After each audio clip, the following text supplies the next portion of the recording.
Be here now. Don't anticipate.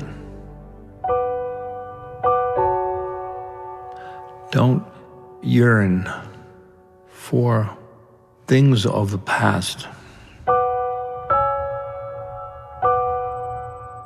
So those first two pictures were Ram Dass, or Richard Alpert. He was Tim Leary's partner at Harvard when they were researching LSD and psilocybin.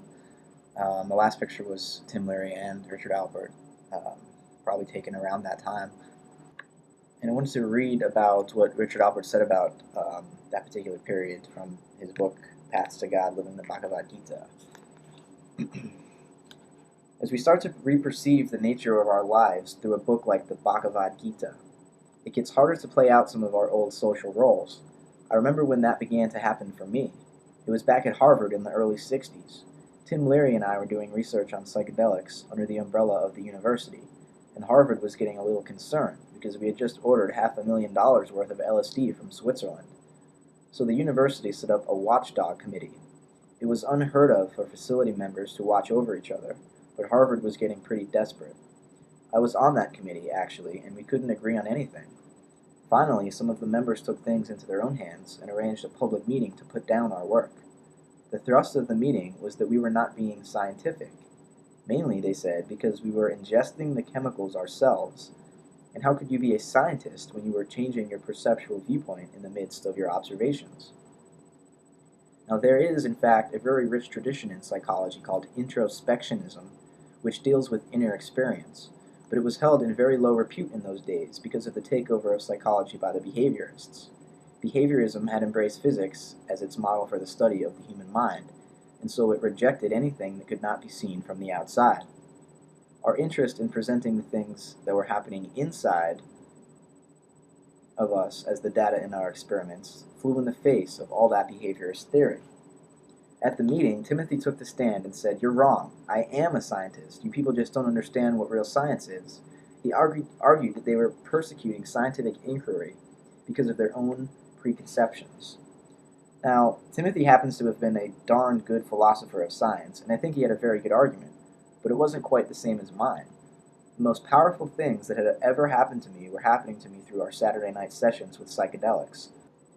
And somehow, that was more real to me than what I was teaching on Monday, Wednesday, and Friday. I was not sure, though, that I could make the point about our scientific methodology, so I took a stance very different from Timothy's.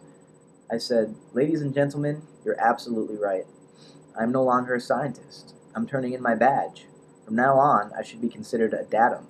I'm the data, and you may study me to see what happened to him who did that in the 60s. You can be the scientists. You can have that role. I give it up. I don't really want it anymore." Why didn't I want it? Because I discovered it's a drag. If I adopt that role, I've got to sit in intellectual judgment on everything that comes to me. I've got to say, will I accept this? What is its statistical likelihood? What is the probability of its recurrence? I've got to live inside a probabilistic model and sit with a skeptical stance of doubt. I had realized I didn't want to do that anymore. I wanted to be at the place where, later on, when I sat in a village in India and heard people tell me miracle stories that would set off the doubt alarms in my Western scientific friends, I could say, "Yeah, of course, far out," and mean it. I had realized I'd rather cultivate faith than skepticism. It was a new definition of who I am. So, this is important, I think, because it shows the conflict that psychedelics force us to confront, especially as scientists.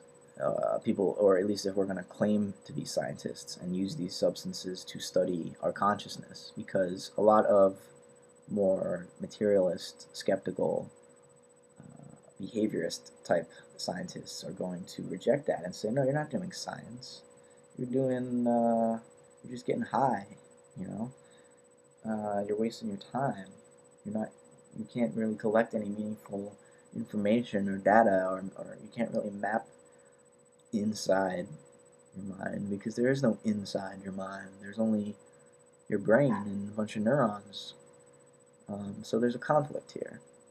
And Tim Leary tried to keep on pushing the scientific model, and it ended up rejecting him. Ram Dass, on the other hand, just gave it all back and said, "Fine, I'm going to India." And you can see how these substances can have totally different effects on different people. Tim Leary basically went on a prolonged ego trip for the rest of his life,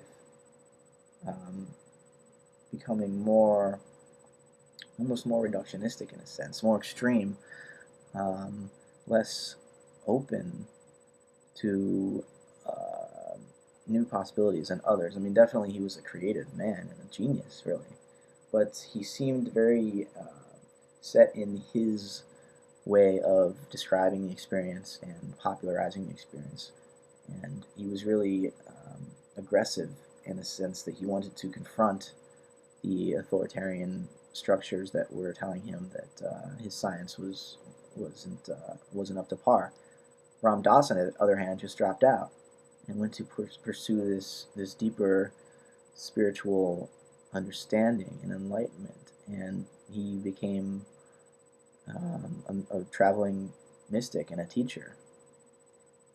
So you can see, these substances can make you identify even more so with your self-image, or they can make you totally transcend your self-image. It just depends on your motives, on your will, on your attitude towards it, and so we gotta keep that in mind. Identify with your soul now.